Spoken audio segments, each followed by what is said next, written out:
¿Qué tal, colombianos? Estamos en exclusiva con Angélica Monsalve, o mejor conocido en el mundo de las redes sociales como la fiscal de hierro, una mujer que se ha dado la pela en su momento contra la persecución de Francisco Barbosa, de Marta Mancera y obviamente de Álvaro Uribe Vélez. Fiscal de hierro, Angélica Monsalve, bienvenida, perdón, a nuestro programa Libremente. Hola Haider, ¿cómo estás? Bien, gracias. Y gracias por la invitación. Bueno, vamos a hablar de un tema fundamental que ha movido como las fibras de toda Colombia, ya sea desde el progresismo hasta la extrema derecha, que es Álvaro Uribe Vélez, siendo ya condenado en primera instancia, pretende volver al Senado de la República. ¿Se puede realizar este tipo de jugadas o estrategia del Centro Democrático? Bueno, yo quiero ser bastante objetivo. De derecho, y yo soy abogada y te la voy a responder. Él todavía no está condenado como cosa juzgada en última instancia, lo que quiere decir que todavía goza de la presunción de inocencia. Puede ser absuelto en segunda instancia e incluso tendría el recurso de casación ante la Corte Suprema de Justicia. Así que sobre él no pesa ninguna inhabilidad de postularse para encabezar una lista o estar en alguna curul dentro del Congreso, bien sea como senador o representante. Bueno, desde tu punto de vista personal, ¿cómo ves esta jugada del Centro Democrático? ¿Qué busca Álvaro Uribe Vélez? Bueno, terrible. Eso es terrible porque primera vez que un presidente sigue ahí pegado de un cargo público, después de haber sido presidente de la República de Colombia dos veces, ¿sí? Repitió mandato, fue reelecto, luego al Senado, allí renuncia al Senado para escabullirse del fuero, porque le tenía miedo a la Corte Suprema de Justicia, y luego ahora quiere otra vez ser senador condenado en primera instancia. Digamos que eso éticamente no está bien. No sé por qué. Eso es lo que conocemos nosotros dentro del vulgarmente como demasiada lagartería sin necesidad. O quizás quiere ayudar a su partido Centro Democrático que está tan desprestigiado, ¿sí? Que ninguno llega a nada, no hay líderes. Y vamos a estar claros, él es un líder de derecha, de la ultraderecha es un líder, no hay que desconocerlo. Igual como Petro es otro líder de la fuerza progresista. Y él quiere salvar a toda esta caterva de gente que tiene atrás, eh, porque él cree que el país sin él se va a caer, ¿sí? Y resulta que Álvaro Uribe Vélez lo que ha hecho es hacerle un daño profundo a la democracia y a la alternabilidad. No puede ser que esté pegado todavía de la administración pública. Eso es Muchos, lo que colom- yo pienso. muchos colombianos preguntan en redes sociales, bueno, en llegado caso que Álvaro Uribe Vélez llegue a ser elegido como senador, ¿qué pasa con su juicio? O sea, ¿pasa nuevamente a la corte? Porque dicen, si la fiscalía es quien lo condena en primera instancia, ¿qué sucede si no se ha resuelto todavía lo de la segunda instancia? A ver, no es una pregunta, no es una respuesta tan fácil, ¿no? Porque tiene que ver técnicamente con lo que es el fuero, ¿sí? Fíjate que cuando Álvaro Uribe Vélez cometió la conducta punible por la cual se le procesó y se le condenó en primera instancia, él era un senador, ¿sí? Entonces, por ser senador en ejercicio de sus funciones, pues la Corte Suprema de Justicia conocida tenía un fuero, tenía un fuero como senador, y por eso la Corte Suprema de Justicia era su juez natural, llamémoslo así, ¿sí? Y él jugó con la ley, con la constitución. Entonces, él renunció al Congreso, al Senado específicamente, para escabullirse de la Corte Suprema de Justicia porque le tenía un profundo miedo. Él sentía y lo manifestó que ahí lo iban a condenar muy fácilmente, pero y entonces él renunció al Congreso y conoce la Fiscalía General de la Nación, donde estaba su amigo Barbosa, ¿no? Puesto por su misma tolda, su misma tendencia, y él pensó que ahí pudiese tener un salvavidas. Pero finalmente fue condenado incluso con la Fiscalía, pues por la justicia. ¿Y qué pasa ahorita si él vuelve a ser senador? Pues volvería a tener fuero. Es que están jugando con el fuero. O sea, el fuero no puede ser interpretado así. ¿Y legalmente no hay alguna sanción para ese tipo de jugadas? Pues no, es que no son jugadas, son vacíos jurídicos, ¿sí? Llamémoslo así, que aprovechan. Son vacíos legales. Es decir, no hay nada que se lo impida. Él lo puede hacer, él lo puede hacer. Lo que pasa es que eso es muy técnico con el fuero. Juegan con eso.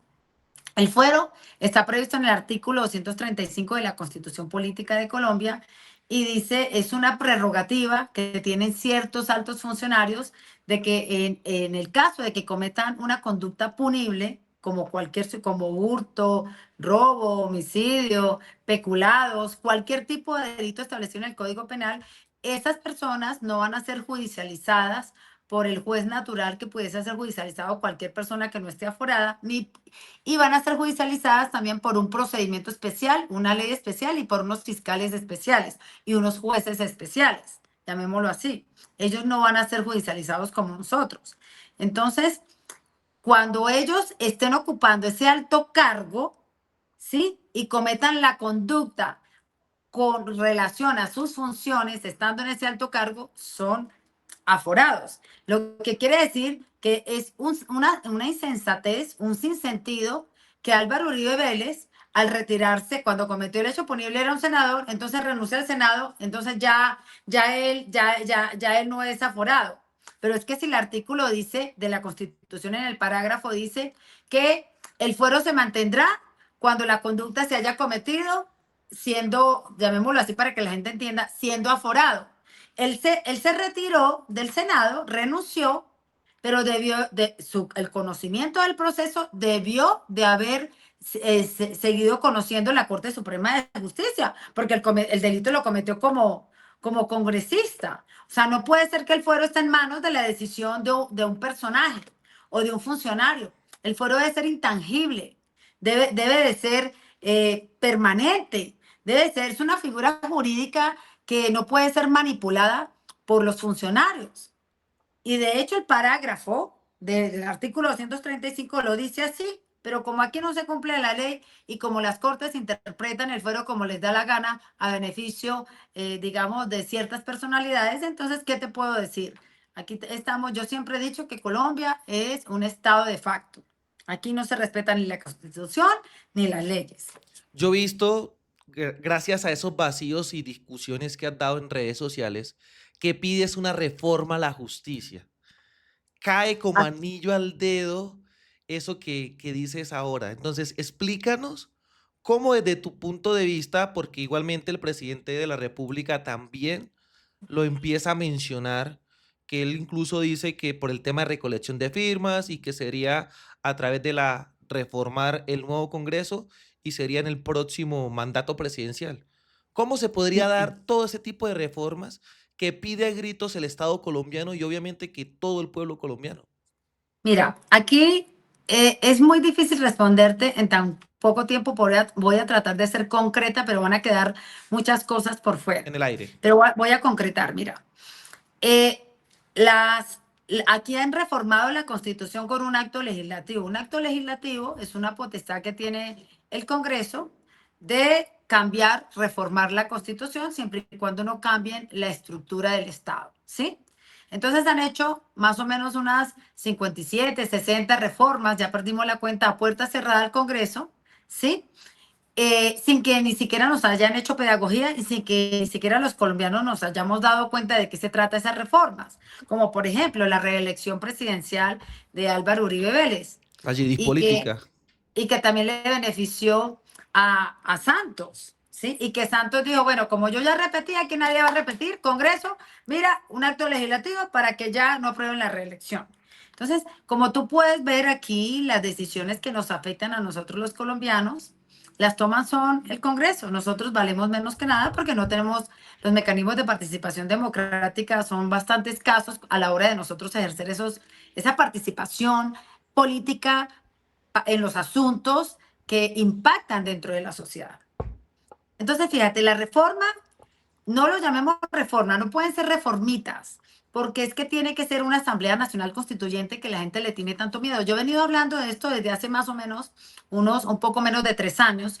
Fui la primera que empezó a hablar de una Asamblea Nacional Constituyente porque me tomé el ejercicio de leer la Constitución y hacer un trabajo minucioso de cómo estaba compuesto el Poder Público Nacional y cómo se manejaban las estructuras de poder y por qué sucedían tantas esas cosas. Porque los colombianos no podíamos revocar a un fiscal general de la nación, no había fuerza ni humana ni divina que pudiese ponerle un parado a Barbosa y a Mancera. En la experiencia personal que yo tuve, pues ese fue como digamos el impulso que se me dio a mí en tomarme este trabajo, que ahora veo a muchos candidatos hablando constituyente, constituyente, pero ninguno sabe de constituyente, ninguno sabe para qué quiere una constituyente, porque mueven esa emoción, sí, constituyente, constituyente, politiqueros más, tanto de derecha como de izquierda. Son unos absurdos hablando de constituyente y no saben para qué quieren la constituyente. Esto no es así, esto tiene que ser serio. Una constituyente es para que básicamente, yo sí la promuevo una constituyente y te voy a explicar. A ver, tenemos una encerrona jurídica porque la constitución política de Colombia, digamos, fue un acuerdo entre políticos, y por eso se llama política, y desvirtúa lo que debe ser una constitución, que debe ser un acuerdo, un contrato social, un acuerdo democrático entre los ciudadanos, entre todos los ciudadanos, no representados en partidos políticos, sino los ciudadanos como tal, indistintamente, porque aquí hay ciudadanos que no les gustan los partidos políticos y no dejan de ser ciudadanos. Entonces, como fue un acuerdo político, fue algo, no sé si se hizo adrede, con toda la intención o por ignorancia. ¿Qué pasa? La misma constitución no nos permite a nosotros, que somos el poder constituyente, el poder soberano, que lo dice, que la soberanía reside en el pueblo, dice la misma constitución, y que el poder público emana del mismo pueblo. Pero fíjate que ese principio constitucional no se da porque nosotros no podemos convocar una Asamblea Nacional Constituyente sin que el Senado nos dé permiso. Y por eso la gente ahora, aunque tengamos la firma de los 54, 60 millones de colombianos, no podemos si el Senado nos dice que no. Yo he estado estudiando los mecanismos de participación democrática y vi una pequeña salida, pero ya sería que es a través de del mecanismo de una consulta popular, porque dice que el pueblo puede convocar una consulta popular, ¿sí? Recogiendo firmas para convocarse en asamblea constituyente. Y que lo que decida el pueblo, ¿sí? Lo que decida el pueblo mediante un mecanismo de un plebiscito, mira, que se le pregunte a los ciudadanos si quieren una asamblea constituyente o no, así como el plebiscito de la paz, que tampoco nos la hicieron caso a pesar de todo lo que pasó. Entonces, si el pueblo dice que sí se quiere convocar una Asamblea Nacional Constituyente, será una obligación tramitar la Asamblea Nacional Constituyente. Pero para que nosotros lleguemos a ese punto necesitamos un avalcito, un permisito del Senado. Si el Senado nos dice que no, nos jodimos. Entonces, fíjense cómo esa encerrona jurídica, cómo es que la Constitución manda más unos congresistas, que son unos poquiticos, que nosotros, los colombianos que somos, que los nombramos, que somos que dice que la soberanía reside en nosotros y no en ellos. Entonces se interpreta como que cuando los elegimos, ellos pueden hacer lo que les da la gana en nombre de nosotros. Y no es así, porque la excepción es la Asamblea Constituyente. Entonces, por eso está tan de boga de que no necesitamos mayoría en el Senado, mayoría y todos se están dando rimbomba con eso. ¿Sí? Rimbomba con eso. No es que yo me eche flores, pero yo he sido la que le he enseñado a los ciudadanos de a poquiticos, tips a tips. Mira, ¿para qué la Asamblea Nacional Constituyente? En mis redes sociales, en lo poquito que puede, que ojalá los tuiteros, los youtubers, los que quieran a Colombia, los que no sean prepagos, multipliquen esta información, porque no es que me estén dando a mí a conocer, están contribuyendo con un Estado social, con la educación de los colombianos, la educación política. O sea, este país está lleno de egos. No, no voy porque no la voy a conocer. No, den a conocer el conocimiento, debe ser gratuito. Entonces, fíjate, ¿para qué es una Asamblea Nacional Constituyente que nos surge urgentemente? Usted a través de un acto legislativo del Congreso no le puede decir a los magistrados, sí, señores magistrados, ustedes ya no, si cometen un delito, ustedes ya no van a tener fuero. Señores representantes a la Cámara y senadores, congresistas, ustedes no van a tener fuero, no van a tener privilegios ante la ley. Ustedes van a ser judicializados si nos roban, si matan, si cometen cualquier tipo de delito, van a ser judicializados como cualquier ciudadano, porque la Constitución dice en sus principios que todos somos iguales ante la ley. ¿Sí? Y eso viene desde la Declaración de los Derechos Humanos. Todos somos iguales ante la ley. Y eso lo cogió nuestra Constitución. Es un principio universal del derecho.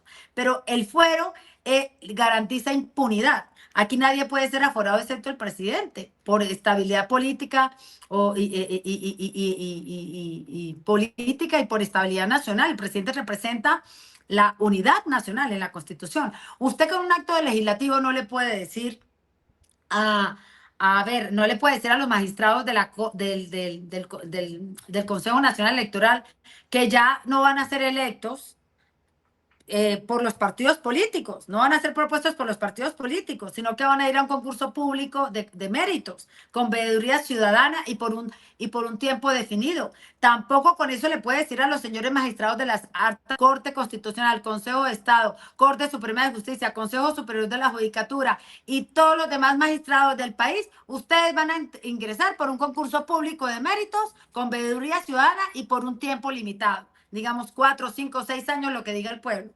¿Sí? Entonces eso es darle transparencia a la justicia con un acto legislativo, porque es que necesitamos, mira, lo que más nos surge ahorita a nosotros los colombianos es adecentar la justicia y disminuir la brecha de la impunidad y la corrupción. Porque ¿quiénes son los que cometen esos actos de corrupción? Definitivamente los que cometen esos actos de corrupción son los funcionarios públicos, los que administran la plática del Estado. No somos nosotros los que nos robamos nosotros mismos. Y resulta que ellos tienen, que son los que mejor se tienen que portar mejor que un ratero de la calle que no tuvo educación y oportunidades. A ellos les pagamos un sueldazo, les damos camionetas blindadas, les damos UTLs, les damos viajes para Europa, los dejamos hacer política, los magistrados son togados, privilegiados, con tremendos puestazos, tremendos salarios, tremendos créditos que les dan en los bancos, ¿sí? Y fuera de eso nos roban. Y fuera de eso les damos privilegios. No puede ser. Eso se tiene que acabar. ¿Para qué? Para desentar la justicia. Otra cosa, usted con un acto legislativo necesita una Asamblea Nacional Constituyente.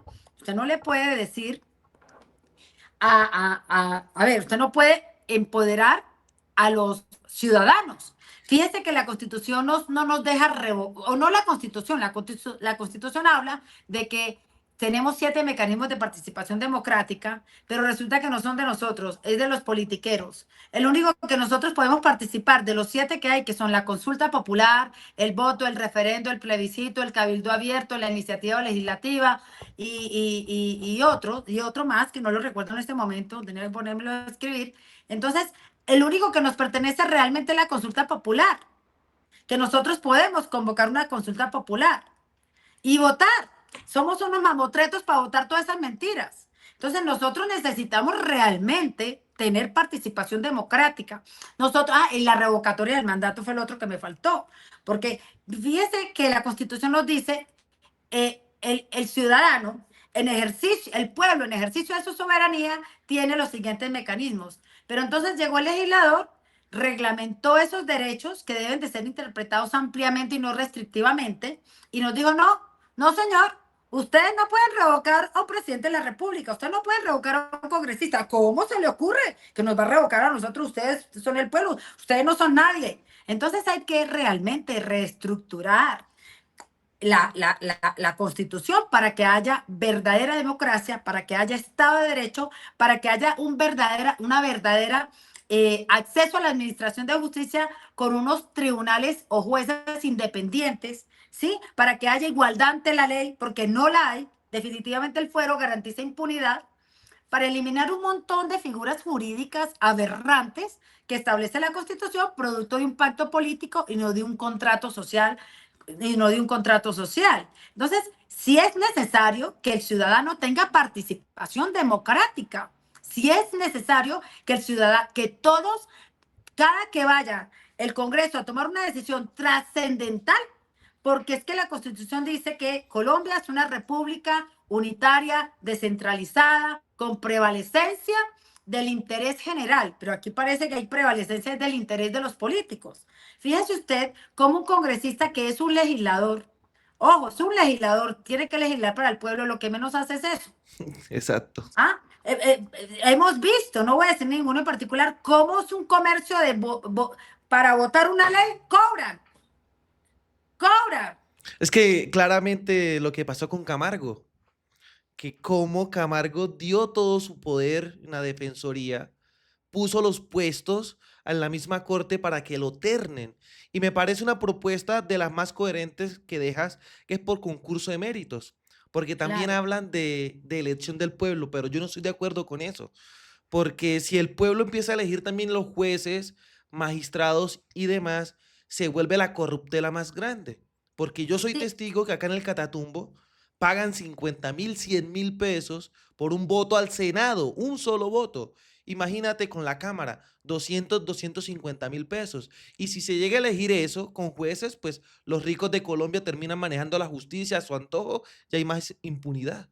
es que ni siquiera los ricos, la corrupción y el narcotráfico. Exacto. No nos dé miedo decirlo. Aquí hay que rescatar la moralidad pública, el poder moral de la república, que no lo hay. Definitivamente aquí se necesita moralidad y ética, ¿sí? Se necesita llevar, básicamente, increíblemente, la ética debería de estar intrínseca dentro de la función pública, pero parece que hay que penalizar la ética, por decir algo. Si usted no tiene ética, usted va a ser judicializado. Parece que hay que enseñarles a ellos la ética, la olvidaron. El descaro con Camargo, que fue tan evidente, tan que no tenemos dudas, pero tampoco pruebas de que algo pasó ahí con esa elección y no les importó nada frente a la ciudadanía. En lo absoluto les importó. ¿Sí? No, eso es, porque, y nosotros, meros espectadores, que no pudimos hacer nada, porque no tuvimos un recurso. Mira, la revocatoria del mandato es la que más a mí me impresiona, el no podernos constituir una asamblea constituyente para nosotros manifestarnos y que nuestros empleados, ¿sí? Que son los funcionarios públicos, son nuestros empleados. Ellos no son, nosotros no somos los empleados de ellos. ¿Sí? Entonces hay que transformar realmente el poder público nacional para que haya separación de poderes, ¿sí? Para que se controlen uno el otro, pero haya separación. Aquí no hay separación de poderes. Aquí ya hay una inmoralidad en la administración de justicia, en la parte administrativa del Estado, que es el poder ejecutivo, ¿sí? En el Congreso, que es el poder legislativo. No tenemos, mira, es que todas las instituciones del Estado están permeadas por la impunidad, la corrupción, y eso causa una desesperanza en los ciudadanos que somos meros espectadores y no podemos hacer nada. Yo vengo liderando esta lucha, una lucha prácticamente sola, y a veces me parece que como si, me parece como si estos sectores políticos, bien sea dentro del poder público o por fuera, pero que tienen un interés político, estén permeados por la misma corrupción o estén aceptándola. ¿Cómo es posible que no repliquen contenidos tan importantes como los que yo doy? No a mí, yo no valgo, yo no, no soy yo no soy de egos, pero deberían de replicar este contenido de una simple persona que está irradiando para Colombia entera para quererlo educar. Ahora tenemos una nueva contienda electoral y yo voy a tener que lanzarme a la presidencia. No es que sea de egos, porque es que no veo a nadie, no veo a nadie hablando realmente lo que ocurre en el país, atacando de raíz lo que ocurre. Veo puro politiquero y yo quiero ser la presidenta que representa la necesidad nacional, la necesidad ciudadana. Yo en poco, y te lo adelanto, en poco ya seré la 100, la 200, la 300, la candidata, pero definitivamente sí voy a incursionar en política. Bueno, ya que Y suelta la chiva, ¿a qué va sí, entonces? a la presidencia. Se lanza a la presidencia. Sí. Bueno, pues Yo voy bienvenida al debate co- entonces. ven, mira, no he hecho mi lanzamiento oficial, te lo estoy confesando aquí, pero ya lo voy a hacer. En poco lo voy a hacer. voy a hacer mi lanzamiento oficial. Mi movimiento se llama Somos Justicia. Somos parte del Frente Amplio, en el Frente Amplio de Unitarios. Unitarios es la reunión de 5 partidos políticos ya somos más o menos unos 18, 16 movimientos sociales que son la base. Ahí hay de todo, es una mezcolancia de todo, pero son gente indignada. Consideré que es bueno hacer parte de esa base fuerte y tendría el aval como soy un movimiento del PTC, Partido del Trabajo de Colombia.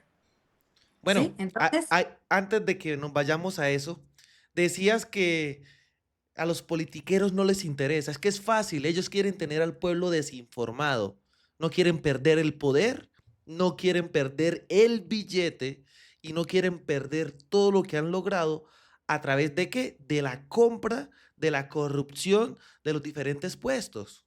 Entonces, créeme que va a ser una lucha y por eso nosotros también hacemos este contenido para que Colombia también conozca esta realidad, sí, sí, claro. conozca cómo históricamente nos engañaron y que al menos hemos llevado un poquito, un granito de arena gracias a las redes sociales.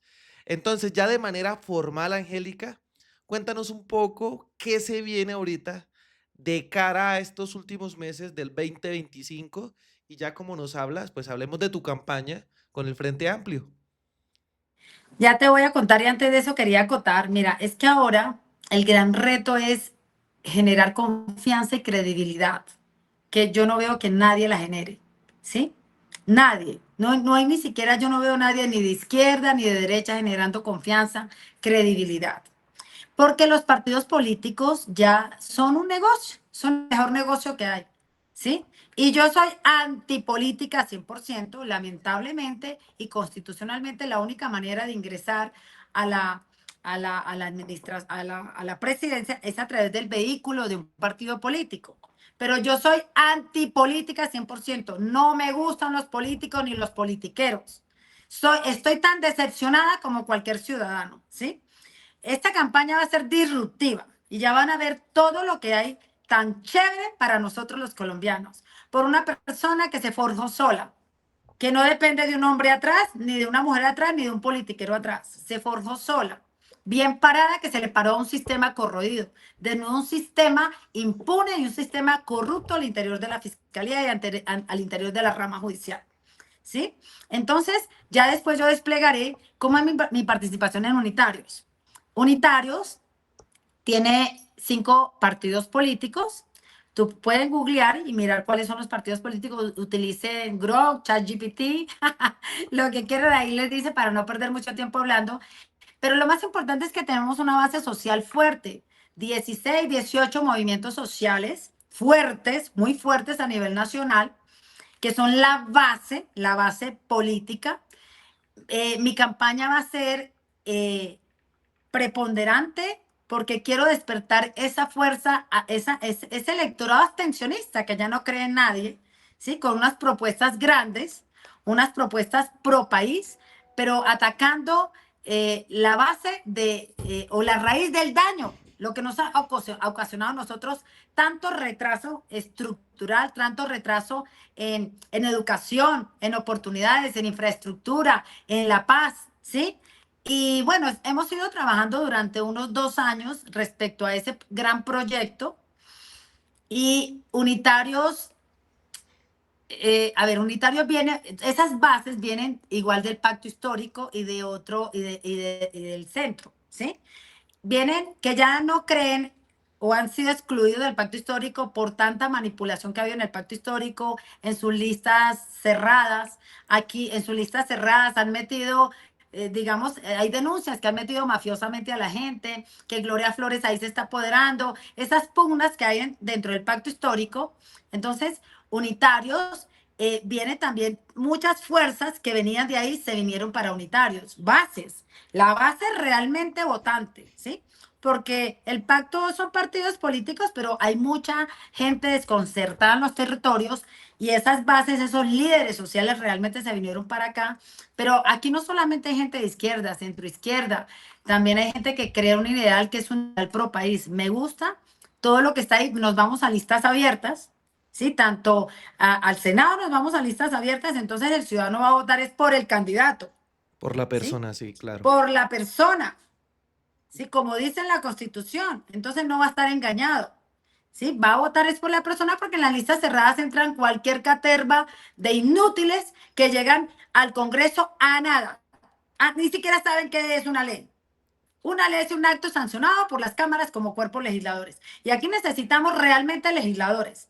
¿Para qué? Para que mediocremente no lleguen ahí y dicen, aprobado, y por otro lado están cobrando. No, Exacto. señor, aquí necesitamos gente que ame al país, que vaya a este Congreso y ame al país y que el ciudadano tenga derecho a deber a ese congresista, no soterrado ahí, amañado en una lista cerrada. Yo creo que somos la única coalición que nos vamos a lista abierta. Y aquí hay varios candidatos en unitarios, precandidatos. Aquí está Clara López, está el exmagistrado Rentería, ¿sí? De la Corte Constitucional. Y está Angélica Monsalve. No se sabe si entre Caicedo y también Roy Barreras. No sé si se vaya por la fuerza o se vaya por aquí. Todavía no está claro. Pero todos ¿Qué van a pasa? consulta en marzo, Todos van al Frente Amplio. La consulta del pacto, el que no se 26 de sabe si octubre. va es del 26. Ahí queda un solo candidato por el pacto, ¿sí? Y ese candidato se va a medir en el Frente Amplio en la consulta del 8 de marzo, que coincide con las elecciones al Congreso. Y ahí va a haber una gran consulta de los candidatos o el único candidato de unitarios y el que venga del pacto histórico y otros, y ahí va a haber una gran consulta. A mí todavía no me posicionan ahí porque yo no he empezado mi campaña, porque todavía no hay campaña. Pero ya vamos a empezar de lleno con algo disruptivo. No me importa que sea la 100 o la 200 como te dije, ¿sí? Porque igual en la fiscalía hay más o menos unos 3.000, 4.000 fiscales, pero Angélica Monsalve sobresalió entre esos 3.000 y 4.000, ¿sí? Entonces, Angélica Monsalve está acostumbrada a sobresalir, ¿sí? No por los que llegaron primero están más adelantados en la carrera. Sí, mira a Rodolfo le vinimos a conocer 4 meses antes de la campaña, nadie sabía quién era ese viejito, ¿sí? Claro, Bueno, entonces la diferencia es que mucha gente, al menos los que tienen, los activistas políticos y los actores del Poder Público Nacional, la mayoría de ellos me conocen. Entonces, ya en campaña yo los voy a conquistar, ah, bueno. les voy a robar su voto, ¿sí? Entonces, los voy a conquistar. Entonces, Angélica, de verdad que gracias, antes que todo, para no aburrir a la audiencia, ya más de media hora, entonces se vuelve, la gente se Sí. nos va el videíto, tendremos otras oportunidades. Gracias por por estar con nosotros, por comentarnos un poco de lo que puede ser la constituyente y obviamente de la exclusiva de tu campaña presidencial, pre-campaña. Una pregunta para cerrar el programa. Si hipotéticamente no te alcanza para llegar como candidata ya oficial, ¿irías al Congreso? Mira, tengo hasta los primeros, digamos, hasta diciembre, que son las postulaciones para decidirme. Y eso lo va a decidir este trabajo que vamos a empezar desde ya. Eso lo va a decidir el trabajo. Ahorita, lo que sí se sabe es que hay una incertidumbre. Tú le preguntas, coges a 100 colombianos y a esos 100 le preguntas por quién va a votar, yo te apuesto que solamente ni siquiera 10 tienen definido, ¿sí? No saben Exacto. por quién van a votar. Entonces, este, eso lo define el trabajo que vamos a inyectar, que vamos a impactar de ahora en adelante, la estrategia de campaña, el marketing digital. A mí nada más quiero que mi mensaje llegue, que mi mensaje, porque yo creo que conecto con muchos colombianos, porque tengo una causa prácticamente que es una causa que es de derecha, de izquierda, de centro, es colombiana, es la causa colombiana, ¿sí? Y colombianos somos todos. Entonces, como te digo, yo los voy a conquistar, algo así como cuando un hombre conquista a una mujer, yo me voy a conquistar a mi público. Entonces, Angélica, muchas gracias por estar en nuestro programa y esperemos que estás en otro próximo. Ok, bueno, cariños, chao.